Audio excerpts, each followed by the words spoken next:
नमस्कार साथियों, एक बार फिर से सीक्रेट क्लासेस में आपका हार्दिक अभिनंदन, स्वागत। ग्रेड फेस्ट स्कूल व्याख्याता प्रथम प्रश्न पत्र की इतिहास की ये 5वीं क्लास है। इससे पहले 4 क्लासें जो गुप्त काल जो साहित्य, कला, विज्ञान उससे संबंधित हो चुकी हैं। आज की जो क्लास होगी वो मुगल कालीन स्थापत्य कला और साहित्य कला से संबंधित है। पहले दोस्तों, जैसा सुनने में आता है कि एनसीईआरटी के तहत मुगल काल या मुगल जो साम्राज्य संबंधित जो चैप्टर थे वो हटा दिए गए, तो ये समझ में आता है कि शायद ये फर्स्ट ग्रेड के सिलेबस में भी ना शामिल किया जाए। लेकिन अगर कर लिया गया तो कई दिक्कत होती है, इसलिए पढ़ना अपना काम है, हम पढ़ लेंगे। अगर शामिल किया गया तो अपने लिए फायदे की बात होगी, और अगर हटा दिया गया तो ज्ञान कहीं ना कहीं तो काम आता है, इसलिए सीखना जरूरी है। इसलिए आज हम ये क्लास मुगल कालीन जो साहित्य, स्थापत्य और साहित्य कला से संबंधित है, उसमें आज पढ़ेंगे मुगल कालीन स्थापत्य कला को। इसको पढ़ेंगे, मुख्य बिंदु रहेगा मुगल कालीन स्थापत्य कला।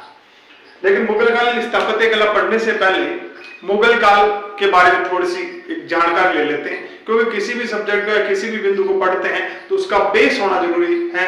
बेस अगर बन गया तो हम उसके बारे में अच्छी जानकारी और भी हासिल कर सकते हैं। तो सबसे पहले मुगल काल कहां से कहां तक रहा? 1526 से लेकर के 1707 ईस्वी तक। अब दिमाग में एक प्रश्न आता है कि 1707 ईस्वी तक ही क्यों? बहादुर शाह जफर तो 1857 की क्रांति में थे, जो मुगल शासक था। लेकिन बात यह है कि 1707 तक मुगल जो शासनकाल है वो सुदृढ़ था, यानी कि बाबर, हुमायूं, अकबर, जहांगीर, शाहजहां और औरंगजेब, यहां तक मजबूत शासन रहा। उसके बाद धीरे धीरे इसका पतन होना शुरू हो गया, और बहादुर शाह जफर तो एक नाम मात्र के बादशाह थे, जिनको बादशाह भी स्वीकार नहीं किया गया था। इसलिए 1707 तक का जो शासनकाल है वो मुगल काल माना जाता है। अब मुगल काल की अगर बात करें तो मुगलों में मुगल काल की स्थापना यानी कि उसका संस्थापक कौन था? संस्थापक बाबर को माना जाता है, और वास्तव में बाबर संस्थापक रहे हैं, क्योंकि जो मुगल साम्राज्य की स्थापना है वो बाबर से होती है। और बाबर जो है, जिसका वास्तविक नाम है वो जहीरुद्दीन मोहम्मद बाबर रहा है। बाबर का वास्तविक नाम जहीरुद्दीन मोहम्मद बाबर। जहीरुद्दीन मोहम्मद बाबर के नाम से ये गद्दी पर बैठता है, बादशाह बनता है। और उसके बाद अगर बात करें अन्य शासक कौन कौन थे, तो हुमायूं का वास्तविक नाम नसीरुद्दीन मोहम्मद हुमायूं रहा। अकबर जलालुद्दीन मोहम्मद अकबर के नाम से बादशाह बना। जहांगीर नूरुद्दीन मोहम्मद सलीम के नाम से बादशाह बना। सलीम इनका बचपन का नाम, यानी कि ये बचपन के नाम है नूरुद्दीन मोहम्मद सलीम बचपन का नाम है। जहांगीर नाम से बादशाह बना। शाहजहां है वो शिहाबुद्दीन मोहम्मद खुर्रम इनके बचपन का नाम, और शाहजहां के नाम से ये बादशाह बना। औरंगजेब मुहिउद्दीन मोहम्मद औरंगजेब, जिसको आलमगीर भी कहा जाता है, और औरंगजेब के नाम से ये इतिहास में प्रसिद्ध हुआ है। फिर बहादुर शाह प्रथम आता है, और एक शासक जिनका नाम रफी-उद-दौला है। और इस प्रकार से कई और शासक भी हुए हैं, जैसे मोहम्मद शाह रंगीला है, बहादुर शाह जफर है, अकबर द्वितीय है, बहुत सारे हैं। अकबर द्वितीय वही जिसने राजा राम मोहन राय को राजा की उपाधि दी थी, अकबर द्वितीय वही है। तो ये जो मुगल कालीन जो शासक है मुख्य। अब हम मुगल कालीन अगर साहित्य की बात करें तो, या उसकी राजभाषा की बात करें तो, मुगल कालीन जो राजभाषा थी वो फारसी थी। अब मुगल कालीन मुस्लिम शासक थे, तो दिमाग में आता है कि उर्दू हो सकती है उनकी भाषा, अरबी हो सकती है उनकी भाषा। नहीं, ऐसा कुछ नहीं है। ये मुगल काल की जो राजभाषा थी या मुगलों की जो राजभाषा थी वो फारसी थी। उर्दू की अगर बात करें, उर्दू हमारी एक यहाँ की नेटिव लैंग्वेज है, यानी कि स्थानीय भाषा है, भारतीयों की भाषा है, हिंदुस्तान की भाषा है उर्दू, नहीं कि विदेशी भाषा। हम उर्दू को विदेशी भाषा समझ रहे हैं, लेकिन विदेशी भाषा नहीं है, ये भारतीय मूल की भाषा है। उर्दू का जो मूल स्थान है वो भारत है, और भारत में पली बड़ी और फैली और उसके बाद में ये बाहर की तरफ निकली है। तो उर्दू को लेकर के ये असमंजस था, ये भी खत्म। और मुगल कालीन जो भाषा है वो फारसी भाषा है। हम बात करते हैं स्थापत्य कला की। तो सीधी सीधी बात है, मुगल कालीन स्थापत्य कला कैसी थी, यानी कि उसकी विशेषताएं क्या थी। तो मुगल कालीन स्थापत्य कला की अगर बात करें ना तो भारत में थी, इसका मतलब भारत का प्रभाव पड़ेगा। मध्य एशिया का भी प्रभाव इस पर है, तुर्की स्थापत्य कला का भी इस पर प्रभाव पड़ा है, तो ईरानी शैली का भी इस पर प्रभाव पड़ा है। स्थापत्य कला पर मुगल स्थापत्य कला भारतीय, ईरानी, मध्य एशियाई और तुर्की स्थापत्य कला का प्रभाव देखने को मिलता है। एक विशेषता तो ये मुगल काल में जो जितने भी जो स्थापत्य कला विकसित हुई है या जितने भी जो इमारतें बनी हैं उसमें बड़े बड़े गुंबदों का प्रयोग किया गया, बड़े बड़े गुंबद बने हुए, यानी कि गुंबदों का प्रयोग इसमें देखने को मिलता है। एक मेहराब बनाए हुए हैं, मेहराब बनाए हुए मिलते हैं, तो मेहराबों का प्रयोग भी गुप्तकालीन जो स्थापत्य कला में अपने को देखने को मिलता है। और एक इसमें आता है पित्राडूरा या कई जगह पित्रादोरा भी लिखा मिल जाता है। पित्राडूरा शैली का प्रयोग मुगल कालीन स्थापत्य कला में किया गया। पित्राडूरा का मतलब होता है कि संगमरमर जो पत्थर है उस पर स्वर्णिम निकासी की जाती है, यानी कि हीरे जवाहरातों की जड़ाई करके और एक नकाशी की जाती है, वही नकाशी पित्राडूरा के नाम से जानी जाती है। तो मुगल कालीन स्थापत्य कला का एक हिस्सा रहा है पित्राडूरा। एक उन्होंने चार भाग शैली का प्रयोग किया है। चार भाग शैली का मतलब जैसे मान लो कि ये क्षेत्र है, इसमें अगर कोई निर्माण कार्य करना है तो उसको चार भागों में बांट दिया ऐसे, ठीक है। यहां बाग बना हुआ है, ये बाग है, ये भी बाग है, ये भी बाग है, ये भी बाग है, ये रास्ते हैं, है ना। और यही चार भाग शैली है, यही चार भाग शैली है। जैसे मान लो ताजमहल यहां बनाया है तो इसके चारों तरफ ये चार कॉर्नर पे चार बाग है, ये चार बाग शैली मानी जाती है। तो मुगल कालीन स्थापत्य कला में चार बाग शैली भी सम्मिलित है।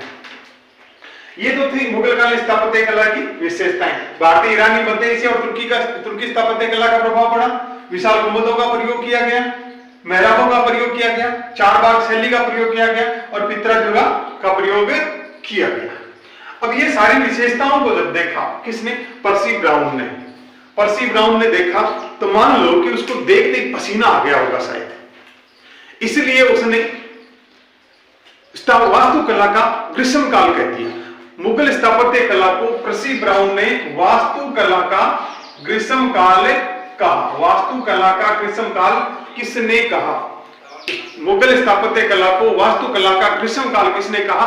पर्सी ब्राउन ने कहा। ये याद रखेंगे। अब हम एक एक शासक के बारे में पढ़ते हैं, उसकी जो स्थापत्य कला उसको पढ़ते हैं। सबसे पहले बात करते हैं बाबर की। बाबर जब भारत में आया सबसे पहले तो उनको सबसे पहले इब्राहिम लोदी से युद्ध करना पड़ा। इब्राहिम लोदी से कौन सा युद्ध? पानीपत का युद्ध। पानीपत का प्रथम युद्ध हुआ और उस पानीपत के प्रथम युद्ध में इब्राहिम लोदी जो है वो हार जाता है और बाबर यहां का शासक बनता है। बाबर यहां का शासक बन जाता है। फिर उन्होंने बहुत सारे युद्ध किए हैं। अब उन युद्धों में इनको स्थापत्य कला के लिए कोई समय नहीं मिला, यानी कि निर्माण कार्य ये नहीं कोई ज्यादा खास नहीं करवा सका, लेकिन फिर भी कुछ चीजें ऐसी इसके अंदर हैं कि जी उन्होंने निर्माण कार्य करवाया। जैसे पानीपत की ईंटों की मस्जिद बनवाई, पानीपत में ईंटों की मस्जिद बनाई बाबर ने। पानीपत का युद्ध लिया, युद्ध में जीता तो सीधी सीधी बात पानीपत के नाम से बना दी। पानीपत में एक मस्जिद बना दी और वो ईंटों से बनाई।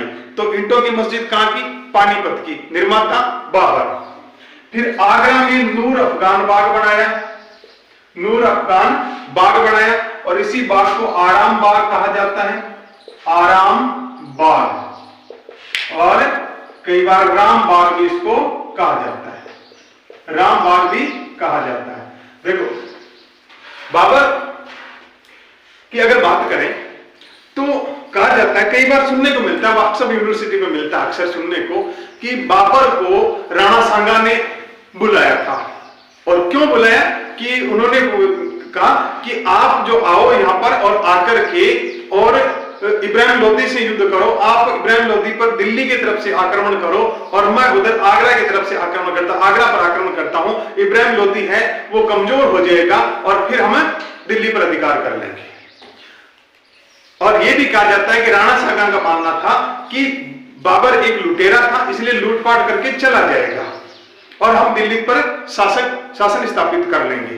लेकिन प्यारे दोस्तों, राणा सांगा जो कि एक वीर सपूत था, मातृभूमि का रक्षक था और एक ऐसा वीर जिनके शरीर पर 80-80 घाव युद्ध लड़ते हुए पड़े, शासक बनने से पहले उसने अपनी आंख खो दी, अपनी कलाई खो दी। ऐसा वीर शासक, उसको कहां जरूरत पड़ती थी किसी विदेशी का सहयोग लेने की।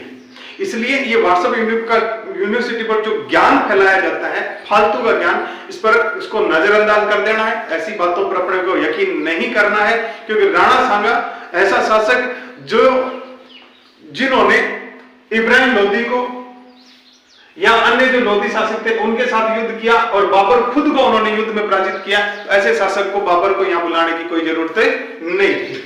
और बाबर जब भारत आया तो बाबर को यहां पर गर्मी महसूस हुई, कहता यहां गर्मी बहुत ज्यादा है। बाबर कहता था कि मुझे यहां गर्मी बहुत लगती है, इसलिए उन्होंने आराम बाग बना दिए, नूर अफगान बाग बनाया। और यही आराम बाग या नूर अफगान बाग है वो बाबर की कब्रगाह बना, यानी कि यहां पर बाबर को दफनाया गया।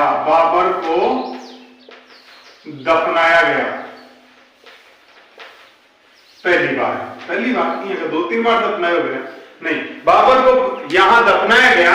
और बताया जाता है कि बाद में लोगों का कहना है कि बाबर को गर्मी महसूस होती थी, इसलिए यहां से निकाल करके उनको अन्य जगह पर शिफ्ट कर दिया गया उनकी अस्थियों को, यानी कि बाबर को पहली बार नूर अफगान बाग आगरा में दफनाया गया। तो आगरा में और क्या फेमस है? ताजमहल और पागलखाना। हाँ, आगरे का पेठा भी फेमस है।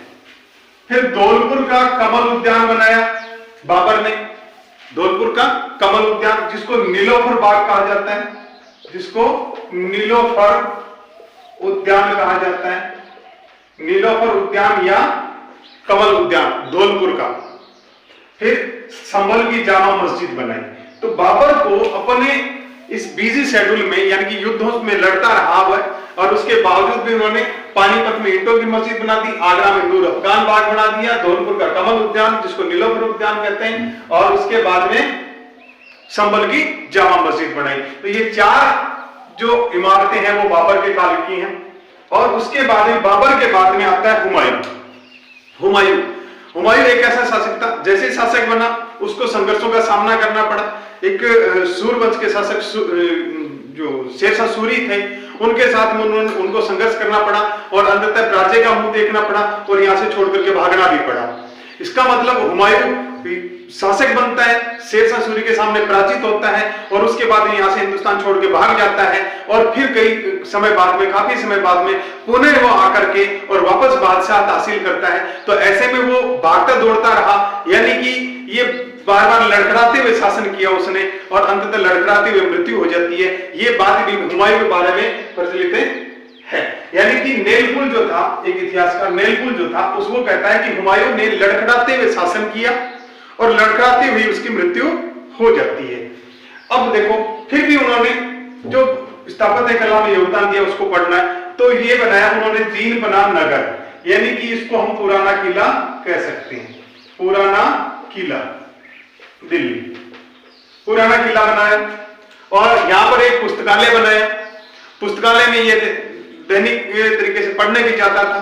और यहां उन्होंने जो, अगर हुमायूं की बात करें ना, तो हुमायूं एक सुकून को ज्यादा मानता था, सुकून को मानता था, यानी कि ये रोजाना एक बार के अनुसार, एक दिन के अनुसार अलग अलग तरीके के अलग अलग रंगों के कपड़े भी पहनता था। तो इस प्रकार से सुकून को मानने वाला था, शगुन मानता था।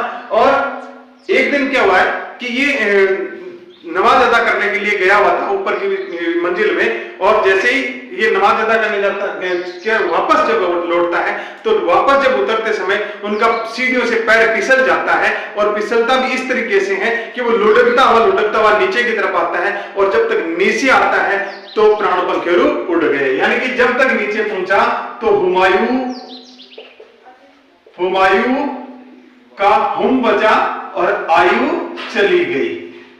हुमायूं का हुम बचा और आयु चली गई, यानी कि हुमायूं खुद बचा और शरीर बचा और उसकी मृत्यु हो गई। तो हुमायूं जो है वो लड़खड़ाती हुई अंत में मर जाता है। और फिर भी उन्होंने दो निर्माण करवाए, दीनपना नगर बसाया और फतेहाबाद के अंदर एक मस्जिद बनाई। इसलिए हुमायूं लड़खड़ाते हुए मरा था। इसलिए मेलपुल ने कहा कि हुमायूं ने लड़खड़ाते हुए शासन किया और लड़खड़ाते हुए मृत्यु को प्राप्त हो गया। तो ये हमने हुमायूं तक का जो स्थापत्य कला है इसको हमने इस स्लाइड में पढ़ा है। और उसके बाद में हुमायूं के बाद में आता है अकबर, उसके बाद में जहांगीर, उसके बाद है शाहजहां, उसके बाद है औरंगजेब। तो इन 4 शासकों की स्थापत्य कला और पढ़ेंगे। तब तक जो अगली स्लाइड लेकर आऊं इससे पहले आप इसका ले लो स्क्रीनशॉट और कर लो नोट।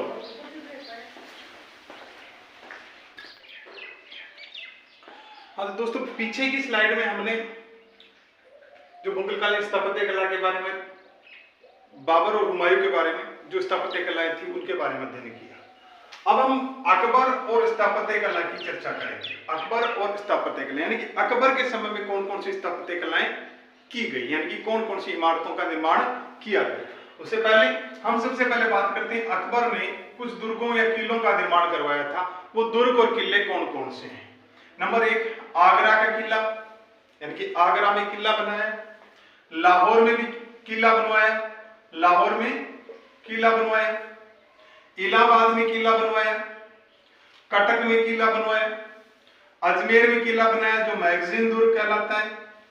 मैगजीन दुर्ग का निर्माण अकबर के समय, और अवध का किला बनवाया। अकबर ने जो किले बनाए ये 6, आगरा का किला, लाहौर का किला, इलाहाबाद का किला, कटक का किला, अजमेर का किला और अवध का किला। याद रह जाएंगे? नहीं रहते? चलो देखते हैं, कोशिश करते हैं याद करवाने की।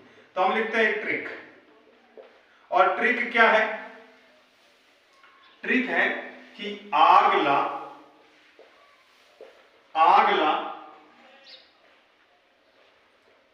आज एक वध किया है अकबर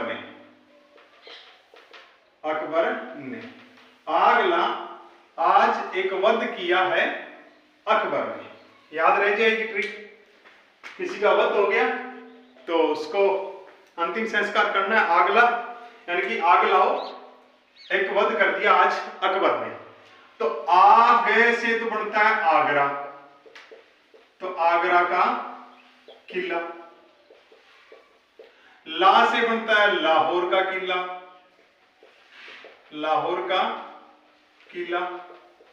आज से बनता है अजमेर का किला, अजमेर का किला। ई से बनेगा इलाहाबाद का किला, इलाहाबाद का किला। और कै से बनता है कटक का किला, कटक का किला। वध अवध, अवध का किला, अवध का किला। और किया में की से किला। और अकबर के बात कर रहे हैं, अकबर के शासन की 1 2 3 4 5 और 6, ये 6 किले अकबर ने बनाए। आगला आज एक वध किया अकबर ने। क्यों? सेट आ गई ना? हाँ, तो याद रह जाएगी ट्रिक से। आगला आज एक वध किया अकबर ने।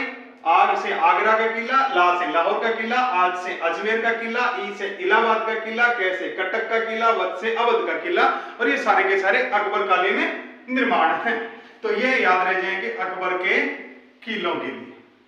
अब अगर बात करें तो अकबर कालीन जो प्रथम इमारत है वो है हुमायूं का मकबरा। देखो, मकबरा हुमायूं का समय अकबर के में बना था, अकबर के काल में बना था, लेकिन अकबर ने नहीं बनाया। नहीं बनाया तो किसने बनाया? हाजी बेगम ने बनाया, जिसको हम बेगा बेगम के नाम से भी जानते हैं। तो हुमायूं के मकबरे का निर्माण किसने किया? बेगा बेगम या हाजी बेगम ने किया, अकबर ने नहीं किया। अकबर का इसमें कोई रोल नहीं था, अकबर का तो शासन काल था उस समय। इसलिए अकबर कालीन इमारतों की बात आती है तो हुमायूं का मकबरा भी आ जाता है। हुमायूं के मकबरे को मुगल बादशाहों की कबरगाह कहा जाता है, यानी कि बहुत सारे मुगल बादशाह हैं जिनको यहाँ दफनाया गया था। और ताजमहल का पूर्वगामी भी इसको कहा जाता है, यानी कि ताजमहल इतना सुंदर है, उससे पहले अगर बात करें तो ये हुमायूं का मकबरा है, ये उतना ही सुंदर है जो कि पहले निर्मित है। अब इस मकबरे का निर्माण तो हाजी बेगम ने करवाया, तो हाजी बेगम कुछ मिस्त्री ही इंजीनियर हो, दोनों ही गुनिया तो रुपया लगाया बातो, तो रुपया लगाया तो बनायो कौन, बनाने खातर तो वास्तुकार चाहिए, इंजीनियर चाहिए, और इंजीनियर हो मिर्जा गयास। हुमायूं के मकबरे का वास्तुकार मिर्जा गयास, इसने बनाया। हाँ, तो बहुत सारी विशेषताएं इसके अंदर छोड़ी, और क्या छोड़ी कि पहली बार उन्होंने संगमरमर का प्रयोग किया, संगमरमर का पहली बार प्रयोग किया, यानी कि अकबर के समय में जितनी भी इमारतें हैं उनमें से अधिकांश इमारतें हैं लाल बलुआ पत्थर से बनी हुई हैं। किस पत्थर से? लाल बलुआ पत्थर से बनी हुई हैं। और जो हुमायूं का मकबरा बना है तो ये मकबरा ऐसा है जिसमें सबसे पहले संगमरमर का प्रयोग किया था मिर्जा गयास ने। फिर दोहरे गुंबदों का प्रयोग इसके अंदर किया, गुंबद है, दोहरे गुंबद है, और एक चार बाग शैली का निर्माण, चार बाग शैली में निर्मित ये मकबरा। चार बाग शैली जो पीछे की स्लाइड में आपको बताया था कि चार बाग होते हैं और चारों रास्ते कटे होते हैं, और उसमें कोई निर्माण कार्य किया जाता है, चार बाग शैली होती है, यानी कि इस प्रकार से चार रास्ते हैं, और यहाँ और यहाँ बाग बने हैं, यहाँ बाग बने हैं, और यहाँ बन गया निर्माण। ठीक है, कोई भी इमारत बन गई, ये चार बाग शैली है। तो हमने अकबर की इतनी इमारतें पढ़ी हैं। अब उस अकबर ने फतेहपुर सीकरी में कौन सी इमारतें बनाई हैं उनके बारे में अपने अध्ययन करेंगे। इतने में इसका एक स्क्रीनशॉट ले लो और उसके बाद मिटाते हैं और आगे की बात करते हैं। हाँ तो साथियों, पीछे की स्लाइड में हमने जो पढ़ा उसके बाद में अगर हम बात करें, पहले जो स्लाइड थी उसमें अकबर के किलों की बात की थी, और अब बात करते हैं अकबर ने जो फतेहपुर सीकरी में जो इमारतें बनाई उनकी बात। तो सबसे पहले तो ये बता देता हूँ कि फतेहपुर सीकरी नगर बसाया ही अकबर ने था। इसका मतलब वहां पर निर्माण कार्य तो बहुत ज्यादा किया होगा। तो अधिकांशतः जो इमारतें हैं वो अकबर के काल की हैं, और वो अकबर के काल में कौन कौन सी इमारतें बनी थी या अकबर ने किन किन इमारतों का निर्माण फतेहपुर सीकरी में करवाया था, उन इमारतों को हम समझने का प्रयास करते हैं और पढ़ते हैं इनकी एक एक इमारत को। उससे पहले हम देख लें तो फतेहपुर सीकरी जो है वो नगर बसाया था अकबर ने, यानी कि स्थापना फतेहपुर सीकरी की हुई 1559 ईस्वी में। 1559 ईस्वी में अकबर ने फतेहपुर सीकरी नगर बसाया था, और नगर बसाया तो एक इंजीनियर था बहाउद्दीन, क्या नाम? बहाउद्दीन, वास्तुकार बहाउद्दीन था, उसकी देखरेख में फतेहपुर सीकरी का निर्माण हुआ था पूरा। ठीक है, तो फतेहपुर सीकरी नगर की स्थापना या 1559 ईस्वी में बहाउद्दीन के नेतृत्व में। और यहाँ पर जो जितने भी जो भवन बने हैं, इमारतें बनी है, वो कौन कौन सी हैं? देखो, पहला है दीवान ए आम और दूसरा है दीवान ए खास। दोनों मिलते जुलते नाम है, आम खास। दीवान ए आम, दीवान ए खास, दोनों में क्या भिन्नता है? देखो, दीवान ए खास, खास होता है खास लोगों के साथ मंत्रणा करने के लिए एक मीटिंग हॉल, यानी कि उनके दरबारी जो थे, उनके जो मंत्री जो थे, उनके साथ बैठ करके यहाँ दीवान ए खास के अंदर खास बातें होती थी, खास लोगों की बातें होती थी, जो महत्वपूर्ण लोग होते थे उनके साथ में ये मंत्रणा किया करते थे, चर्चा किया करते थे अकबर। तो वो तो हो गया दीवान ए खास। तो खास लोगों के साथ बैठ करके बातें करने के लिए जो इमारत बनाई वो दीवान ए खास हो गया। फिर दीवान ए आम, आम का मतलब आम लोगों के लिए ही था, यानी कि अकबर आम लोगों की जो समस्याएं सुनता था, उनका समाधान करता था। तो जहां बैठ करके लोगों की समस्याएं सुनता था, आम जनता की समस्याएं सुनता था, वो स्थान है वो दीवान ए आम के नाम से जाना गया। तो दीवान ए आम और दीवान ए खास दो इमारतें होगी। फिर एक बेगम थी तुर्की सुल्ताना, तुर्की सुल्ताना का मकबरा है, वो भी फतेहपुर सीकरी के अंदर है। बीरबल जो था अकबर के समय में काफी नाम चर्चा का है बीरबल, तो बीरबल का महल भी बनाया था फतेहपुर सीकरी के अंदर। जोधाबाई का संबंध अकबर से है, तो जोधाबाई का महल बना दिया फतेहपुर सीकरी में। मरियम का महल बनाया यहाँ पर। उसके बाद में शेख सलीम चिश्ती की दरगाह है फतेहपुर सीकरी के अंदर, वो भी अकबर के समय की है। जामा मस्जिद बनाई, वो भी अकबर के समय में। और गुजरात विजय के उपलक्ष्य में 1602 ईस्वी में बुलंद दरवाजे का निर्माण करवाया फतेहपुर सीकरी के अंदर। अब इतनी सारी इमारतें याद कैसे रहेंगी? याद करना बड़ी आसान है, मेरा काम आपको याद करवाना है। देखो अगर क्लास को ढंग से सुनते हो, ढंग से पढ़ते हो, देखते हो, तो इसका मतलब आपको सुनी सुनाई बातें वो याद रहेंगी। याद करने का प्रयास करता हूं, इसलिए ट्रिक है। ट्रिक क्या है कि जा मरियम शेख बिरबल को फतेहपुर बुला, दीदी जोधा को सुल्तान से मिलना है। यानी कि दीदी जोधा जो है ये कोई महिला है, वहां की कोई शासिका या वहां की कोई बेगम है, और वो दूसरी महिला मरियम से कहती है कि मुझे सुल्तान से मिलना है, इसलिए फतेहपुर बुला लो। किसको? बिरबल से, क्योंकि बिरबल है वो समस्या समाधान के लिए बहुत अच्छा व्यक्ति है, इसलिए वो समस्या का समाधान कर देगा। इसलिए ट्रिक बन गई, जा मरियम शेख बिरबल को फतेहपुर बुला, दीदी जोधा को सुल्तान से मिलना है। ये ट्रिक होगी फतेहपुर सीकरी की जितनी भी इमारत है उनकी। तो हम इसका ट्रिक का करते हैं विश्लेषण। जा से बनता है जामा मस्जिद, जामा मस्जिद, जामा मस्जिद, जा से जामा मस्जिद, मरियम से मरियम का महल, मरियम का महल, मरियम का महल, शेख से शेख सलीम चिश्ती की दरगाह, शेख सलीम चिश्ती की दरगाह, चिश्ती की दरगाह हो गया। फिर बिरबल से बिरबल का महल, बिरबल का महल, बिरबल का महल, और फतेहपुर से फतेहपुर सीकरी हो गया, और बुला से बुलंद दरवाजा हो गया, बुलंद दरवाजा, बुलंद दरवाजा जो गुजरात विजय के उपलक्ष्य में बनाया था। दीदी, दो बार दीदी है, तो एक दी से दीवान ए आम, दीवान ए आम, और दूसरी दीदी से बन जाएगा दीवान ए खास, दीवान ए खास, दो बन गए। जोधा से जोधा बाई का महल, जोधा बाई का महल, सुल्ताना से तुर्की सुल्ताना का मकबरा, तुर्की सुल्ताना का मकबरा। तो याद रह जाएगी ये बिल्डिंग, ये भवन, कि जा मरियम शेख बिरबल को बुला, दीदी जोधा को सुल्तान से मिलना है। जा मरियम शेख बिरबल को बुला, बिरबल को फतेहपुर बुला, दीदी जोधा को सुल्तान से मिलना है। और ये सारे के सारे भवन आगे इमारत आगे, जामा मस्जिद, मरियम का महल, शेख सलीम चिश्ती की दरगाह, बिरबल का महल, बुलंद दरवाजा, दीवान ए आम, दीवान ए खास, जोधाबाई का महल, तुर्की सुल्ताना का मकबरा। ये थी सारी की सारी इमारतें फतेहपुर सीकरी के अंदर। अब इनके बारे में थोड़ी थोड़ी और जानकारी ले लेते हैं। जैसे मान लो कि दीवान आम, दीवान खास के बारे में बता दिया क्या चीजें थी।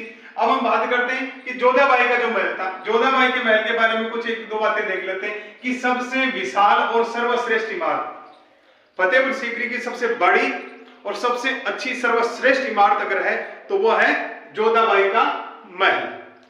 और इस जोधाबाई के महल को गुजराती शैली का मिश्रण करते हुए बनाया गया, यानी कि गुजराती शैली का मिश्रण इसमें झलकता है। किसमें? जोधाबाई के महल में। दूसरी अगर बात करें पंचमहल, जो कि अपने ट्रिक में शामिल नहीं हुआ, पंचमहल है, इसको ट्रिक में शामिल नहीं किया, यह है बौद्ध शैली का प्रयोग। तो बौद्ध शैली का प्रयोग है पंचमहल के अंदर। तुर्की सुल्ताना का जो महल है, इसको पर्सी ब्राउन जो था, पर्सी ब्राउन, उसने कह दिया कि मुगल स्थापत्य कला का रत्न है ये। तुर्की सुल्ताना का जो महल है उसको पर्सी ब्राउन ने क्या कह दिया? मुगल स्थापत्य कला का रत्न कह दिया। और बीरबल का जो महल है उसमें छज्जे लगे हुए हैं, कोष्टक बने हुए हैं, तो छज्जों और कोष्टकों का प्रयोग बीरबल के महल में हुआ है। जामा मस्जिद जो है उसके बारे में फर्ग्यूसन ने क्या कहा? फर्ग्यूसन कहता है कि पत्थर में रुमानी कथा है। ये जामा मस्जिद को पत्थर में रुमानी कथा किसने कहा? फर्ग्यूसन ने कहा। जामा मस्जिद को पत्थर में रुमानी कथा फर्ग्यूसन ने कहा है। और फतेहपुर सीकरी में सारी जितनी ज्यादा इमारतें हैं और इन इमारतों को देख करके स्मिथ ने कह दिया कि फतेहपुर सीकरी पूरा का पूरा फतेहपुर जो पत्थर में डाला गया रोमांस है एक। तो स्मिथ फतेहपुर सीकरी के बारे में कहता है कि पत्थर में डाला गया रोमांस है, पत्थर में डाला गया रोमांस से बताया था किसको? फतेहपुर सीकरी को। ठीक है, और मैंने यहां पर एक बात लिख दी कि तुर्की सुल्ताना का मकबरा न करके इसको करेंगे महल, तुर्की सुल्ताना का महल, ये। ठीक है, तो ये थी अकबर के काल में फतेहपुर सीकरी में निर्मित इमारतें। और अब जो बाकी जो शासक रहेंगे अकबर के बाद में आता जहांगीर, उसके बाद में शाहजहां और औरंगजेब, इनकी एक और क्लास होगी, उस क्लास में हम पढ़ेंगे। तो इससे पहले आप इसका स्क्रीनशॉट लेकर के और नोट डाउन कर लो। और आज की क्लास आपको कैसी लगी ये कमेंट करके जरूर बताना। इसके साथ जय हिंद, जय भारत।